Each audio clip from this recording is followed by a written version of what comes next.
misstatement in prospectus. നമുക്കറിയാം prospectus എന്ന് പറഞ്ഞാൽ എന്താണ്. Prospectus is just considered as a window through which the outside party of a company can look into the soundness of that particular company, or it is considered as a key to open the financial position of a company. അപ്പം outsiders കമ്പനിയെ കുറിച്ചിട്ട് യാതൊരു നോളേജും അവർക്കില്ല, യാതൊരു ഇൻഫോർമേഷൻസും ഇല്ല.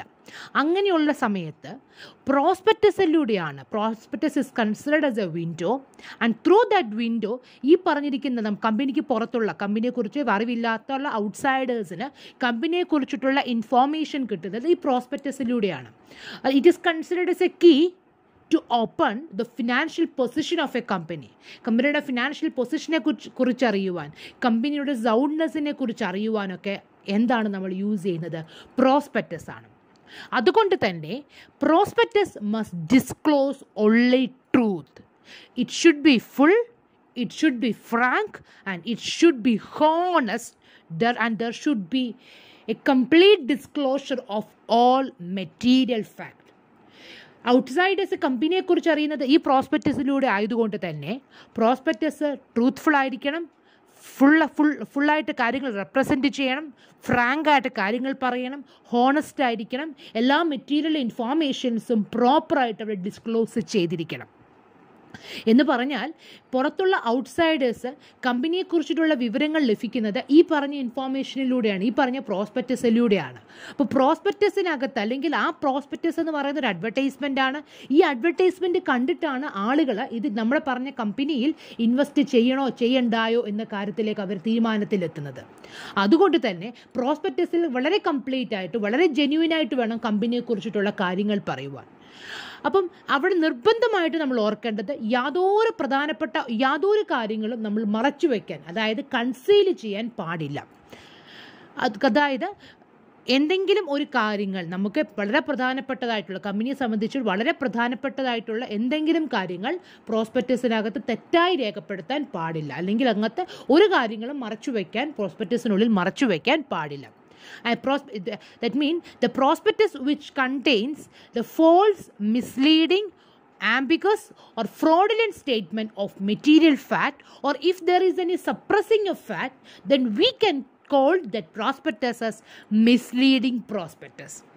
ഒരു പ്രോസ്പെക്ടസിനകത്ത് false ആയിട്ടുള്ള information ഇരിക്കുക, അല്ലെങ്കിൽ ഫോൾസ് ആയിട്ട് നമ്മളെ മിസ്ലീഡ് ചെയ്യാൻ, നമ്മളെ തെറ്റിദ്ധരിപ്പിക്കുന്നതിന് വേണ്ടിയിട്ടുള്ള ഇൻഫോർമേഷൻ ഇരിക്കുക, അല്ലെങ്കിൽ ഫ്രോഡൻ്റലായിട്ടുള്ള സ്റ്റേറ്റ്മെൻറ്റുകൾ ആ പ്രോസ്പെക്ടസിനകത്ത് ഇൻക്ലൂഡ് ചെയ്തിട്ടുണ്ടെങ്കിൽ, അല്ലെങ്കിൽ എന്തെങ്കിലും പ്രധാനപ്പെട്ട ഫാക്ട്സ് ആൻഡ് ഫിഗേഴ്സ് നമ്മൾ സപ്രസ് ചെയ്യുന്നുണ്ടെങ്കിൽ, മറച്ചു വയ്ക്കുന്നുണ്ടെങ്കിൽ, ആ പ്രോസ്പെക്ടസിന് നമുക്കൊരു മിസ്ലീഡിംഗ് പ്രോസ്പെക്ടസ് എന്ന് വിളിക്കാം.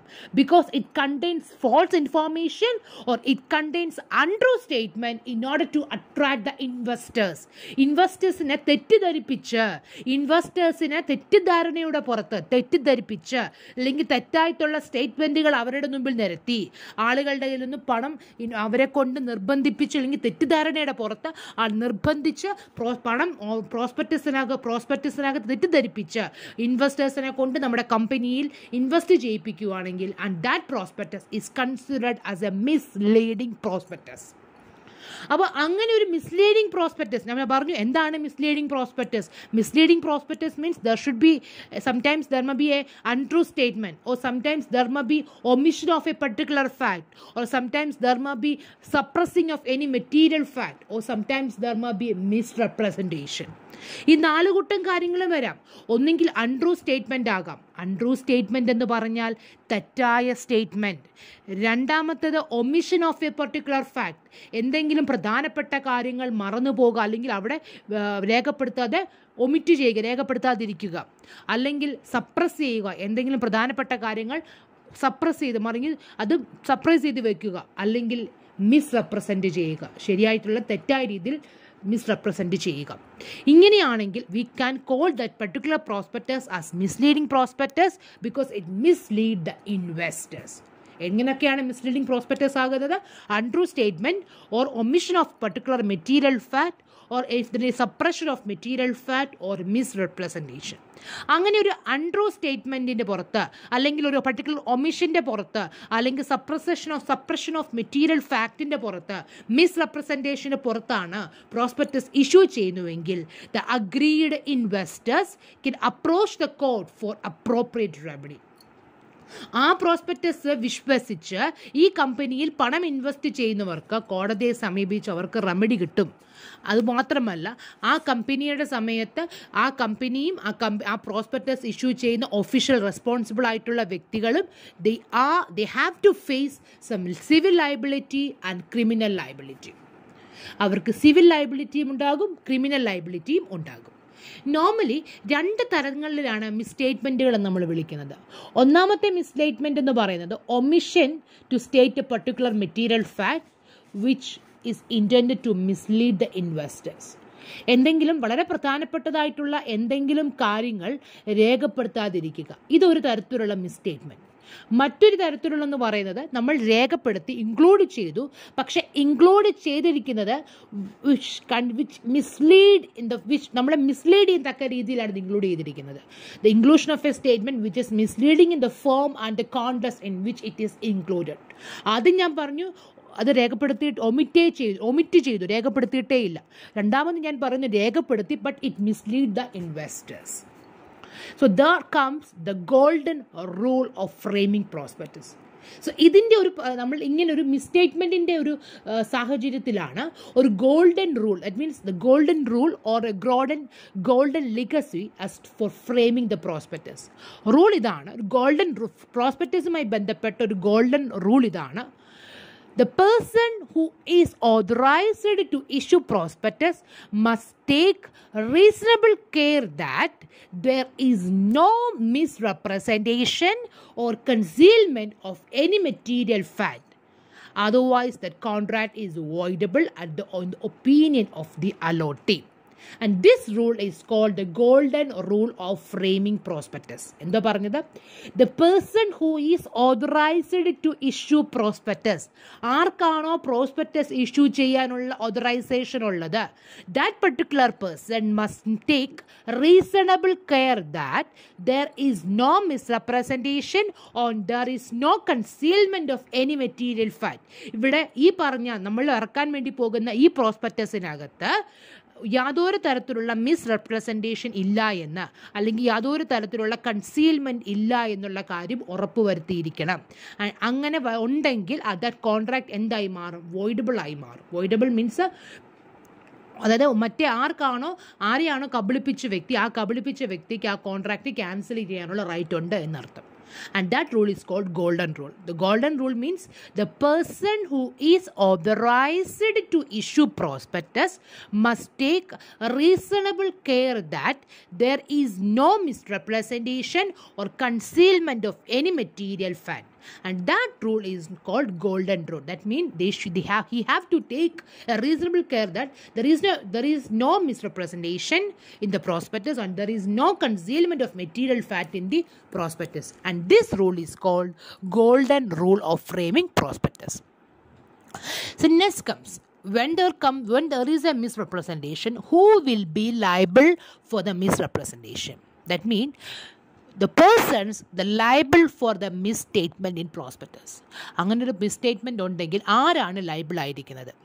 The first person is the company itself. നമുക്കറിയാം കമ്പനി എന്തായിരിക്കും? ലൈബിൾ ആയിരിക്കും.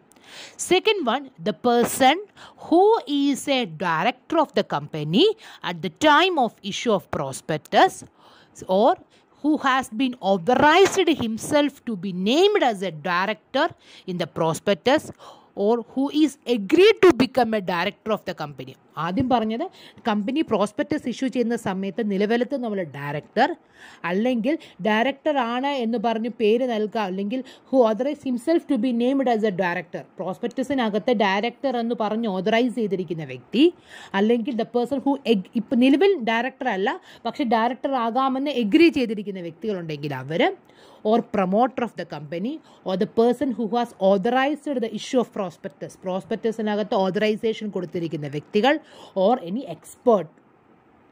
which is referred under section 26 subsection 5. Companies Act in the section 26 subsection 5 will expert എന്ന് പറഞ്ഞിട്ടുള്ള അവരും റെസ്പോൺസിബിൾ ആയിരിക്കും. ഒന്ന് company or the person who is a director or who is authorized to be director or who is agreed to become a director, promoter or who has authorized the issue of prospectus or an expert. These persons are liable for the misstatement in prospectus. Next is liability for the misstatement in the prospectus. പ്രോസ്പെക്ടസിനകത്ത് എന്തെങ്കിലും തരത്തിലുള്ള മിസ്സ്റ്റേറ്റ്മെൻറ്റുകളോ അല്ലെങ്കിൽ എന്തെങ്കിലും തരത്തിലുള്ള പ്രധാനപ്പെട്ടതായിട്ടുള്ള എന്തെങ്കിലും material ഫാക്റ്റുകൾ omit ചെയ്യുകയാണെങ്കിൽ ആ പറഞ്ഞ prospectus issue ചെയ്ത കമ്പനികളും അല്ലെങ്കിൽ ആ പ്രോസ്പെക്ടസ് ഇഷ്യൂവിന് റെസ്പോൺസിബിൾ ആയിട്ടുള്ള മറ്റു വ്യക്തികൾ നേരത്തെ പറഞ്ഞതുപോലെ ഡയറക്ടർ, പ്രൊമോട്ടർ, അങ്ങനെയുള്ള ഒരു പ്രോസ്പെക്ടസിൽ പേരുള്ള മറ്റു വ്യക്തികൾ ഇവർക്ക് എന്തുണ്ടാകും? ലയബിലിറ്റി ഉണ്ടാകും. There are mainly two types of liability. One is civil liability and another one is criminal liability. When we talk about civil liability is a liability to pay damages or compensation. Damage അടയ്ക്കുക അല്ലെങ്കിൽ compensation കൊടുക്കാനുള്ള ലയബിലിറ്റിയാണ് civil liability എന്ന് വിളിക്കുന്നത്. So civil liability arises when there is a misstatement or where there is a misrepresentation in the prospectus or whether there is an omission of material fact and that particular misstatement or that particular misrepresentation or omission has induced a particular person to buy the shares and thereby he incurs a loss. In that case, the company or the director or the promoter or the person who has authorized it to be named in the prospectus will be liable for that particular misstatement. അതായത് civil liability എന്ന് പറയുന്നത് damage കൊടുക്കാനുള്ള liability അല്ലെങ്കിൽ compensation കൊടുക്കാനുള്ള ലയബിലിറ്റിയാണ് civil liability എന്ന് പറയുന്നത്. നമ്മൾ issue ചെയ്യുന്ന പ്രോസ്പെക്ടസിനകത്തെ മിസ്സ്റ്റേറ്റ്മെൻറ്റോ മിസ്റെപ്രസെൻറ്റേഷനോ അല്ലെങ്കിൽ എന്തെങ്കിലും പ്രധാനപ്പെട്ട കാര്യങ്ങളോ ഒമിഷൻ ഉണ്ടായിട്ടുണ്ടെങ്കിൽ നമ്മുടെ കമ്പനിയും അല്ലെങ്കിൽ കമ്പനിയുമായി പ്രോസ്പെക്ടസ് ഇഷ്യൂ ചെയ്യുന്നതിന് വേണ്ടി റെസ്പോൺസിബിൾ ആയിട്ടുള്ള മറ്റു വ്യക്തികൾക്കും എന്ത് ലയബിലിറ്റി ഉണ്ടാകും? സിവിൽ ലയബിലിറ്റി ഉണ്ടാകും. So next we look upon what are the circumstances which lead to civil liability. The first one, ഏത് സാഹചര്യത്തിലാണ് സിവിൽ ലയബിലിറ്റി ഉണ്ടാകുന്നു എന്നാണ് പറയുന്നത്. ഒന്നാമത്തെ സാഹചര്യം, നമ്മളൊരു പ്രോസ്പെക്ടസ് ഇഷ്യൂ ചെയ്തു, ആ പ്രോസ്പെക്ടസിനകത്ത് എന്തുണ്ട്? നമ്മൾ നേരത്തെ പറഞ്ഞതുപോലെ ഒരു അൺട്രൂ സ്റ്റേറ്റ്മെൻറ്റ് ഉണ്ടെന്ന് വിചാരിക്കുക. അപ്പോൾ ഫസ്റ്റ് സാഹചര്യം എന്ന് പറയുമ്പോൾ ഒരു പ്രോസ്പെക്ടസ് ഇറക്കി, ആ പ്രോസ്പെക്ടസിനകത്ത് എന്തുണ്ട്? ഒരു അൺട്രൂ സ്റ്റേറ്റ്മെൻറ്റ് ഉണ്ട്. രണ്ടാമത്തെ സാഹചര്യം, ഈ അൺട്രൂ സ്റ്റേറ്റ്മെൻറ്റ് വായിച്ചു അല്ലെങ്കിൽ ഈ മിസ്റ്റേറ്റഡ് ആയിട്ടുള്ള പ്രോസ്പെക്ടസ് വായിച്ചു മനസ്സിലാക്കി ഒരു വ്യക്തി നമ്മുടെ കമ്പനിയിൽ കൊണ്ടുപോയി ആ കമ്പനിയുടെ ഷെയറുകൾ സബ്സ്ക്രൈബ് ചെയ്തു. അടുത്തതായി പറയുമ്പോൾ ആ പറഞ്ഞ വ്യക്തി ഷെയർ സബ്സ്ക്രൈബ് ചെയ്തത് നമ്മൾ പ്രോസ്പെക്ടസിനകത്ത് പറഞ്ഞിരിക്കുന്ന ഈ അൺട്രൂ സ്റ്റേറ്റ്മെൻറ്റിനെ വിശ്വസിച്ചാണ് ഈ വ്യക്തി നമ്മുടെ ഷെയറുകൾ സബ്സ്ക്രൈബ് ചെയ്തത്. അടുത്തത് അവസാനം ആ പറഞ്ഞ വ്യക്തി അങ്ങനെ ആ അൺട്രൂ സ്റ്റേറ്റ്മെൻറ്റ് വിശ്വസിച്ച് ഷെയർ സബ്സ്ക്രൈബ് ചെയ്തപ്പോൾ ആ പറഞ്ഞ വ്യക്തിക്ക് എന്തുണ്ടായി? നഷ്ടം സംഭവിക്കുകയാണെങ്കിൽ there arise the civil liability. ആദ്യം ഒരു പ്രോസ്പെക്ടസ് ഇറക്കി, അവിടെ ഒരു അൺട്രൂ സ്റ്റേറ്റ്മെൻ്റ് ഉണ്ട്. അൺട്രൂ സ്റ്റേറ്റ്മെൻറ്റ് വിശ്വസിച്ച് ഒരു വ്യക്തി ഷെയറുകൾ സബ്സ്ക്രൈബ് ചെയ്തു. അതിനകത്ത് ഷെയർ സബ്സ്ക്രൈബ് ചെയ്യുന്നത് ആ അൺട്രൂ സ്റ്റേറ്റ്മെൻറ്റിനെ റിലൈ ചെയ്തതുകൊണ്ട് മാത്രമാണ് അങ്ങനെ അയാൾക്ക് ലോസ് അല്ലെങ്കിൽ ഡാമേജ് ഉണ്ടായി. So next comes, what is the remedy for the misstatement of prospectus? There are two types of remedy. The first remedy is against, the first remedy which is available to the investor is against the company. ആദ്യമുള്ളത് കമ്പനിക്കെതിരെയുള്ള റെമഡിയാണ്. The first remedy is rescission of the contract. അതായത് ഒരു വ്യക്തി untrue ആയിട്ടുള്ള misleading ആയിട്ടുള്ള ഒരു പ്രോസ്പെക്ടസിൽ വിശ്വസിച്ച് ആ വ്യക്തിക്ക് ഷെയറുകൾ സബ്സ്ക്രൈബ് ചെയ്തെങ്കിൽ he can seek for rescission of the contract. Rescission എന്താണെന്ന് ചോദിച്ചാൽ ടെർമിനേഷൻ ഓഫ് ദ കോൺട്രാക്ട്. അതായത് ആ വ്യക്തിക്ക് ആ കോൺട്രാക്ട് തന്നെ ഷെയർ സബ്സ്ക്രൈബ് അല്ല, ഇയാൾ ആ പ്രോസ്പെക്ടസ് വിശ്വസിച്ച് പ്രോസ്പെക്ടസിൽ പറഞ്ഞിരിക്കുന്ന കാര്യങ്ങൾ വിശ്വസിച്ച് ഷെയറുകൾ സബ്സ്ക്രൈബ് ചെയ്തു. അങ്ങനെയെങ്കിൽ അയാൾക്ക് ആ കോൺട്രാക്ട് ടെർമിനേറ്റ് ചെയ്യാം. ടെർമിനേറ്റ് ചെയ്യുക എന്താ ഉദ്ദേശിക്കുന്നത്? എന്തുവാണ്? അയാൾ മേടിച്ച ഷെയറുകൾ മടക്കി കൊടുത്തുകൊണ്ട് അയാൾ അടച്ച എമൗണ്ട് തിരികെ മേടിക്കുക. That means he would giving up the shares and he get back the amount with interest.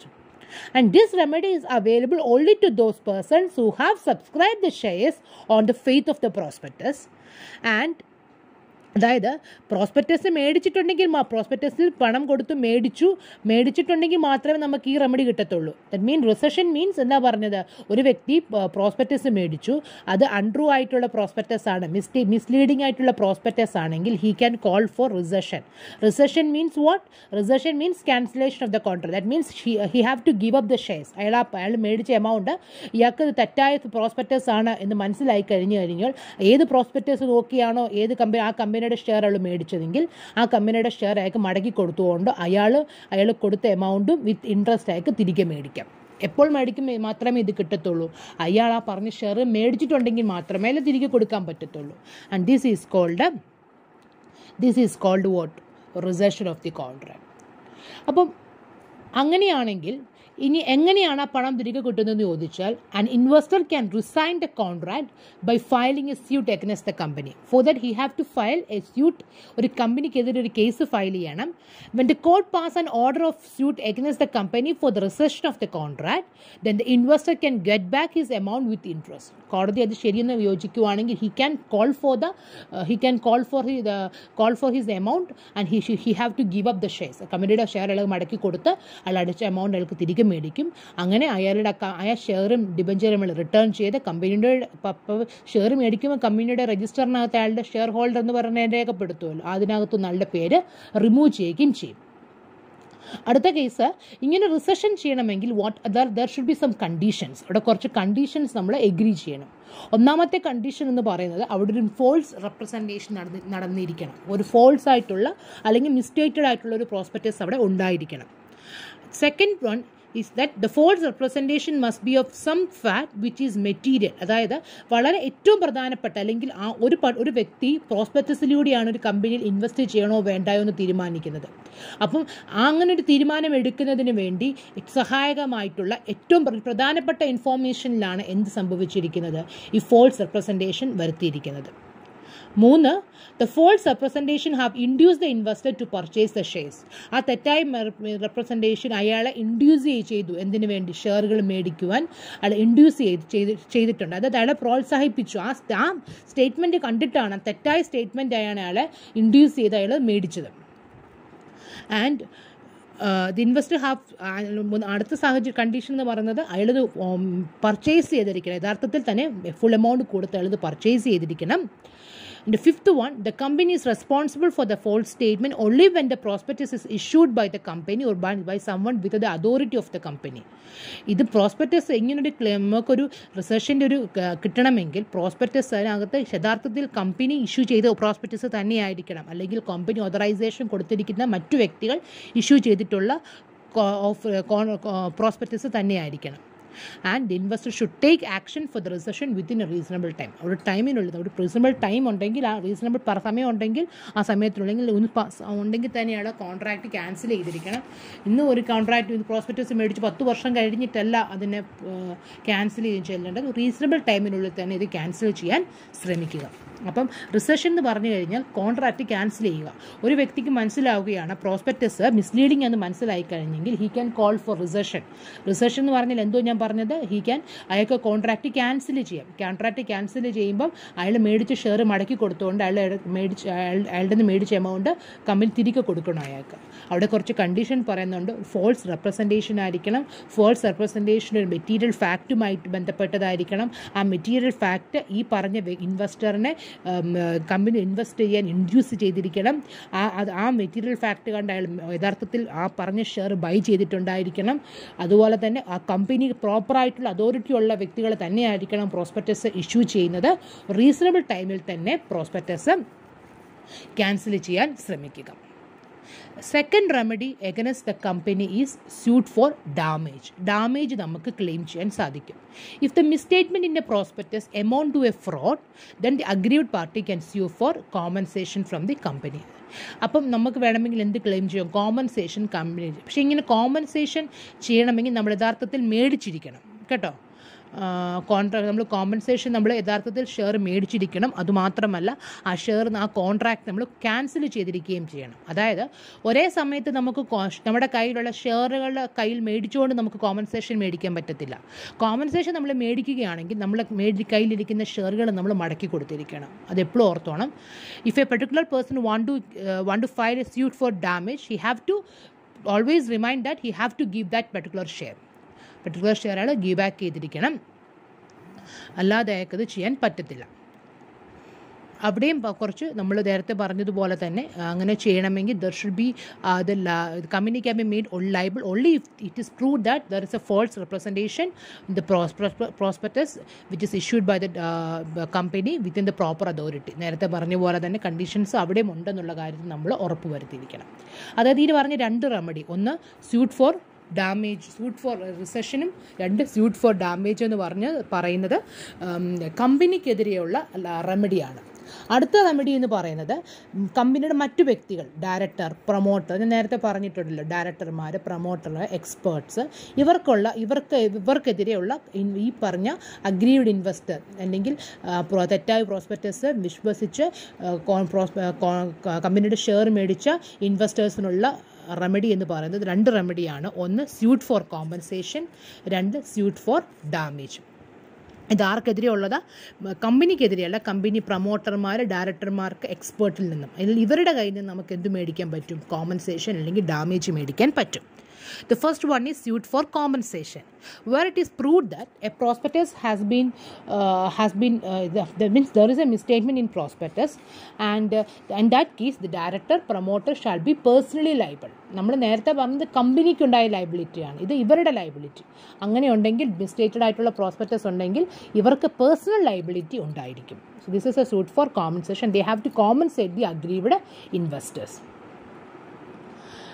എന്തിനാ ഇങ്ങനെ ഒരു റൈറ്റ് കൊടുത്തിരിക്കുന്നത് വെച്ച് കഴിഞ്ഞാൽ അവർക്കൊരു പേഴ്സണൽ ലയബിലിറ്റി എന്തിനാണ് വെച്ചിരിക്കുന്നത് പറയുന്നത് in order to ensure that there must be a fairness and transparency in dealings. കാരണം അവർക്കൊരു നാളൊരു ഭയം തോന്നണമല്ലോ. കാരണം അവർ ഒരു കാര്യം പ്രോസ്പെക്ടസ് സൈൻ ചെയ്യണമെങ്കിൽ അവരുടെ ഉത്തരവാദിത്വം അതെല്ലാം കറക്റ്റ് ആണെന്നുള്ള മേക്ക് ഷുവർ ചെയ്യുക എന്നുള്ളത്. അങ്ങനെ ഒരു ഉത്തരവാദിത്വം അവരെ കൊണ്ട് ആക്കിപ്പിക്കുന്നതിന് വേണ്ടിയാണ് ഇങ്ങനൊരു ക്ലോസ് അവിടെ വെച്ചിരിക്കുന്നത്. Second one suit for damage. നമുക്ക് വേണമെങ്കിൽ ഡാമേജ് ക്ലെയിം ചെയ്യാൻ അവർക്കെതിരെ കേസ് ഫയൽ ചെയ്യാനുള്ള റൈറ്റ് ഉണ്ട്. ഇതാണ് സ്യൂട്ട് ഫോർ കോമ്പൻസേഷനും സ്യൂട്ട് ഫോർ ഡാമേജും. This is about civil liability. Next one is criminal liability. The next one is criminal liability. Criminal liability simply means it is a liability which causes punishment like fine or imprisonment. That means അതായത് civil liability നമുക്കറിയാം, it is a liability to pay damages or to pay compensation, whereas the criminal liability is a liability for punishments like fine, imprisonment, etc. നമ്മൾ നേരത്തെ പറഞ്ഞതുപോലെ തന്നെ പ്രോസ്പെക്ടസിനകത്ത് എന്തെങ്കിലും തരത്തിലുള്ള untrue സ്റ്റേറ്റ്മെൻറ്റോ misleading സ്റ്റേറ്റ്മെൻറ്റോ അങ്ങനെ മറ്റെന്തെങ്കിലും തരത്തിലുള്ള സ്റ്റേറ്റ്മെൻറ്റുകൾ ഉണ്ടെങ്കിൽ നമുക്ക് എന്തുണ്ടാകും? അവിടെ ക്രിമിനൽ ലയബിലിറ്റിയുടെ സാഹചര്യം ഉണ്ടാകും. ക്രിമിനൽ ലയബിലിറ്റി എങ്ങനെയാണ് വരുന്നതെന്ന് ചോദിച്ചാൽ that means every person who is knowingly which makes a misleading prospectus, that particular person shall be punishable with an imprisonment for a term which is not less than 6 months but may extend to 10 years. 6 മാസം മുതൽ 10 വർഷം വരെയുള്ള തടവോ അല്ലെങ്കിൽ fine, പിഴയോടുകൂടിയിട്ടുള്ള തടവും ലഭിക്കാം. പിഴവെന്ന് പറയുന്നത് നമുക്ക് എത്ര എമൗണ്ടിൻ്റെ നഷ്ടമാണോ നമ്മുടെ ഇൻവെസ്റ്റർക്ക് ഉണ്ടായത് അതിൻ്റെ 3 ഇരട്ടിയോളം, നോട്ട് ലെസ് ദാൻ 3 times എന്ന് പറയുന്നത്. അതിൽ കുറയാൻ പാടില്ല. എത്ര വരെയും പോകാം, മിനിമം അത്ര എമൗണ്ടെങ്കിലും ഉണ്ടായിരിക്കണം. ഇതിനെയാണ് എന്തെന്ന് വിളിക്കുന്നത്? ക്രിമിനൽ ലയബിലിറ്റി എന്ന് പറയുന്നത്. സിവിൽ ലയബിലിറ്റി ഉണ്ടാകും, ക്രിമിനൽ ലയബിലിറ്റി ഉണ്ടാകും. So this is the liability for the misstatement in prospectus.